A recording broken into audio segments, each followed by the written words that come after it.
Olá, bom dia. Tudo bem com vocês? Bom, nós vamos continuar falando sobre esse livro aqui, Como Observar Morais e Costumes. E nós já falamos sobre a parte 1 inteira, já começamos na parte 2, que é o que observar, já falamos sobre religião.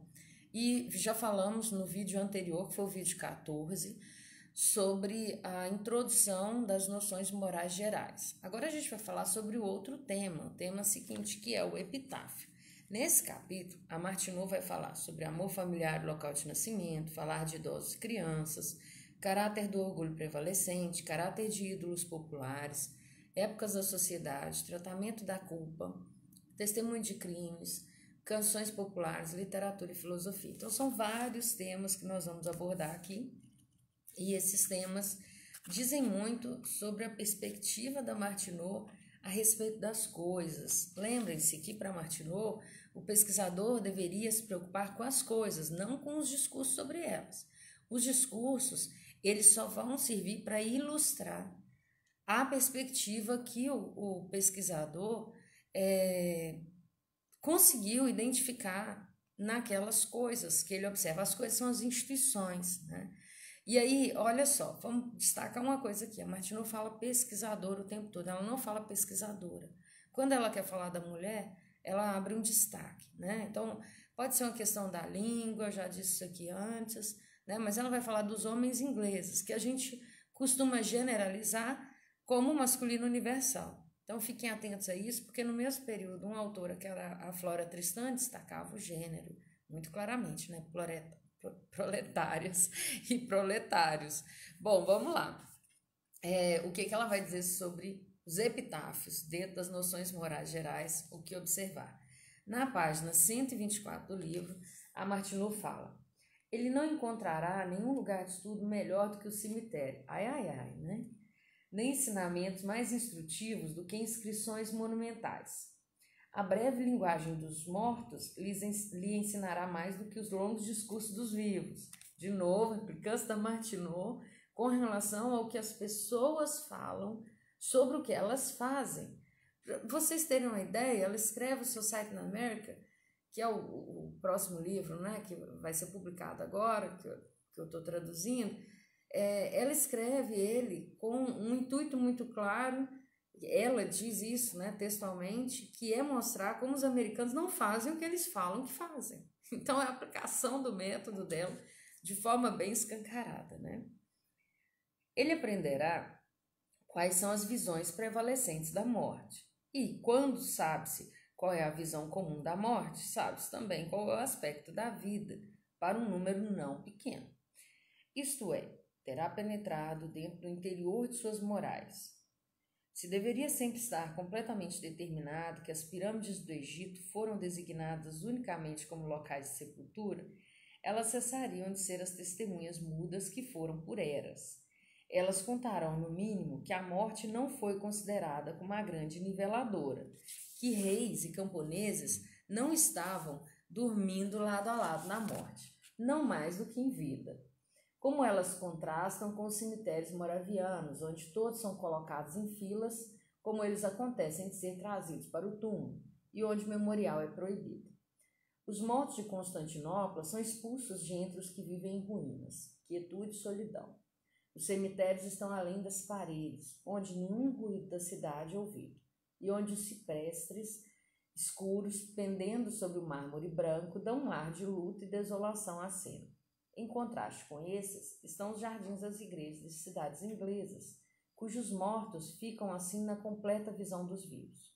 O estudante gira o seu arco entre eles e as notícias do dia são discutidas sobre o seu lugar de descanso. Esse fato de onde jazem os mortos é importante. Se fora de vista, a morte e a religião podem ou não podem estar conectadas no sentimento geral. Se dentro ou próximo de lugares de adoração, elas certamente estão então conectadas. Nos cemitérios da Pérsia, as cinzas dos mortos são enfileiradas nos nichos das paredes. No Egito, nós temos o exemplo mais impressionante de afeição para o corpo, mostrado no extraordinário cuidado para preservá-lo. Enquanto algumas pessoas, meio civilizadas, parecem estar satisfeitas com colocar seus mortos fora de vista, por afundá-los sumariamente na água ou escondendo-os na areia. E os cafres, atiram seus mortos às hienas, impelidos para isto, porém, nem tanto por desrespeito dos mortos, quanto por um medo supersticioso da morte tomar lugar em suas moradias, o que faz com que removam os mortos e exponham-nos em seu estado para o animal de rapina. O enterro dos mortos pela beira da estrada, por alguns dos ancestrais, parece ter trazido a morte para dentro de relações mais próximas com a vida. E quando o lugar escolhido é tomado em conexão com as inscrições nas tumbas, palavras endereçadas ao passageiro como daquele que está dentro, desde o peregrino de agora em descanso para o peregrino ainda nesse caminho, elas dão indicações de planos de visão da morte e vida entretidas por aqueles que os colocaram. Muito pode ser aprendido de inscrições em monumentos em todas as nações. O primeiro epitáfio supôs ter sido traçado por volta do ano mundial de 2700, quando os estudiosos de Linos, o poeta tebano, lamentaram seus mestres em versos, os quais estavam escritos sobre sua tumba. Daqueles dias para estes, onde quer que tenha havido letras, tem havido epitáfios, e onde faltam letras, têm existido símbolos. Estruturas simbólicas misteriosas são traçadas nos túmulos monumentais no interior do continente americano, onde uma raça de quem nós não conhecemos nada mais floresceu antes do homem vermelho a abrir seus olhos sobre a luz. Uma regra comum elaborada a partir de um sentimento universal presidiu o enquadramento de todos os epitáfios por alguns milhares de anos. Entre aspas, de mortuis nil nisi bono, fecha aspas. É o arranjo universal dos enlutados. Segue-se que os epitáfios devem indicar em todo lugar o que lá é considerado bom. Bom, mas aí ela faz uma nota de rodapé. Martineau usava esse mecanismo das notas de rodapé, o que chama atenção, né? Porque é um estilo muito contemporâneo a nós, dar crédito às obras, citar as obras, fazer uma discussão em apartado sobre as questões ou sobre as fontes. Bom, e ela diz o seguinte: uma exceção a isso pode ser vista pelos olhos de um viajante uma vez na vida. Há um cemitério de igreja em uma vila na Inglaterra onde a seguinte inscrição pode ser vista. Após o nome e a data, ocorre o seguinte: ele foi um filho mau, um marido mau, um pai mau. Entre aspas, os ímpios serão transformados no inferno. Fecha aspas. Bom, gente, isso é um trechinho lá da página 124, que vai falar sobre epitáfios, né? O texto caminha, mas como os nossos vídeos são curtos e se eu fico gravando vídeos muito longos não cabem no Instagram, por exemplo, né? Vão lá direto para o canal do YouTube, e essa não é a intenção, a gente perde um pouco do nosso debate. Olha como é interessante essa questão da aplicação das coisas, né? Essa perspectiva sobre as coisas, as instituições consolidadas. Será que a gente pode comparar isso com o fato social do Durkheim? Né? Os fatos são coisas exteriores que exercem uma coerção sobre os indivíduos. O que a Martineau está dizendo sobre isso?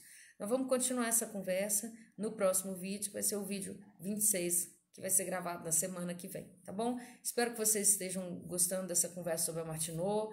Aproveitem os comentários para a gente continuar esse papo de modo assíncrono, que vai ser bom assim para discutir qual que é a contribuição, também onde ela se insere na história, a institucionalização da sociologia, mas também para a gente levantar o debate sobre onde estavam as mulheres, quem foram as clássicas, por que elas precisam ser chamadas de clássicas e não de pioneiras, quem preparou o terreno para os clássicos, sabe? Não, a obra delas era densa, boa, eram, no caso da Martineau, best-sellers, e essa teórica foi apagada. Então, junto com essa discussão teórica, tem também um movimento político de discussão sobre a presença das mulheres em diversos momentos da história, o seu apagamento, proposital ou não, não temos como discutir isso aqui, mas o fato é que muito do nosso discurso, da nossa sociedade patriarcal se aproveita do fato desse apagamento,